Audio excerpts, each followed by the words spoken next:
For many footballers, reaching the top takes sacrifice and dedication, but there are some willing to throw it all out the window in a moment of fury or greed that leads to jail. And while some have returned to the court after spending a season behind bars, they will never be able to erase the shadow from their record. Crime doesn't distinguish between nationality, team, or age, and both young promises and established idols have taken bad steps. The most common crimes amongst footballers seem to be those linked to money.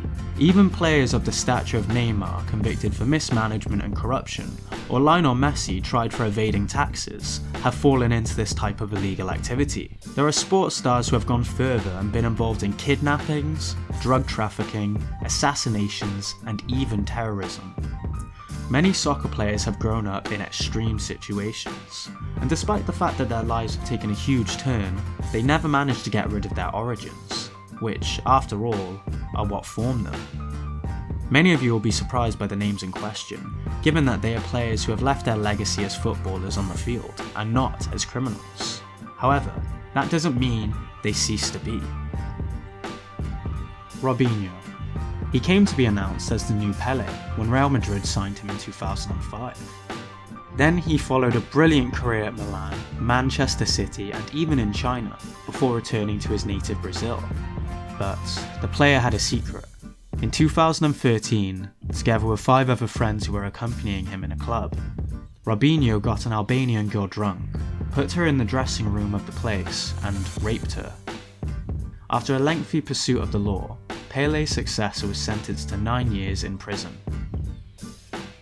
Vinicius Breno Borges.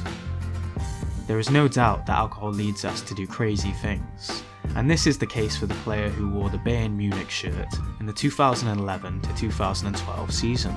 In September 2011, a drunk Breno decided to set his house on fire due to frustration over a knee injury.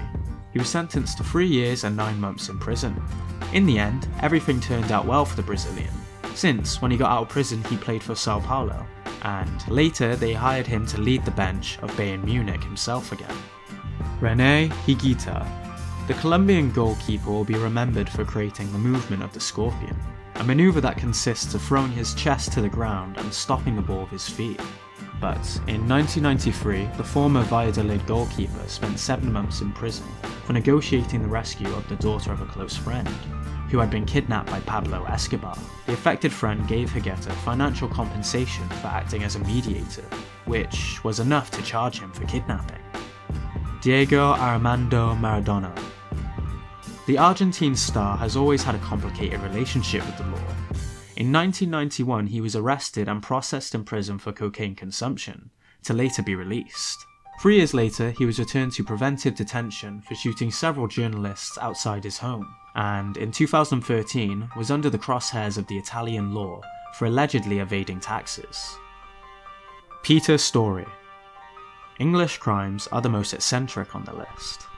In 1979, the legendary striker was jailed for running a brothel, only to be released shortly thereafter, and returned to jail a year later for counterfeiting gold coins, for which he received a 3-year sentence. Storey, still regarded as one of England's best players, returned behind bars in 1990 for trying to smuggle 20 pornographic videos in a spare tyre. Nizar Trabelsi. The Tunisian wore the colours of Germany's Fortuna Düsseldorf for just 1 match, in which he scored a goal. But immediately after this first game, he was arrested for being part of the Al-Qaeda terrorist organisation.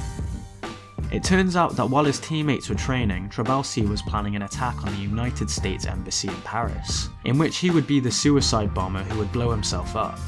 For this reason, the player received a 10-year prison sentence in 2003. Ronaldinho.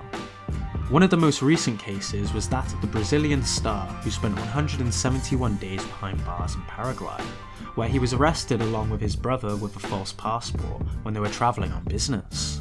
The judge wanted to investigate the matter, and to avoid the risk of flight, the two were in preventive detention. They were released in August 2020 after paying a €200,000 fine between both. Lionel Messi. The Supreme Court considers Lionel Messi the author of 3 tax crimes.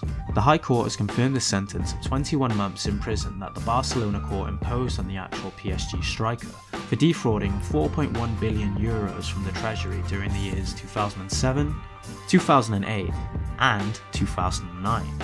As he did not pay taxes in Spain, the income of $10.1 million received by the image rights of the forward during that period. However, and with the debts cleared, the sentence was never made effective. Benjamin Mendy. Mendy is accused of 3 rapes by a woman which allegedly took place at the player's home in Cheshire, about 50 kilometres from Manchester City last October. In addition, he has been denounced for a sexual assault on another woman that allegedly took place in January, and a 4th rape against another victim less than 2 months ago. Both were also allegedly produced at the player's home. One of the victims is under 18 years of age. Mendy, who is currently in jail, was automatically suspended by his club after the accusations came to light, pending the corresponding investigation, and will continue to do so since bail has been denied. The French international will have to remain in jail at least until January 24, 2022, the date on which the trial will be held. Karim Benzema. Benzema has been found guilty in the complicity in the attempt to blackmail his former teammate Mathieu Valbuena with a sex video. He has been sentenced to 1 year in suspended prison, which he would have to serve in the event of a repeat offence, and to a fine of €75,000.